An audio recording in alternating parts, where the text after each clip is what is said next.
நான் தூங்கும் முன்னே நீ தூங்கி போனாய் தாயே, என் மேல் உனக்கென்ன கோபம்?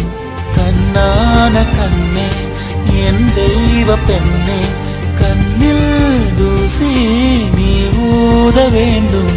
ஐயோ, ஏன் இந்த சாபம்?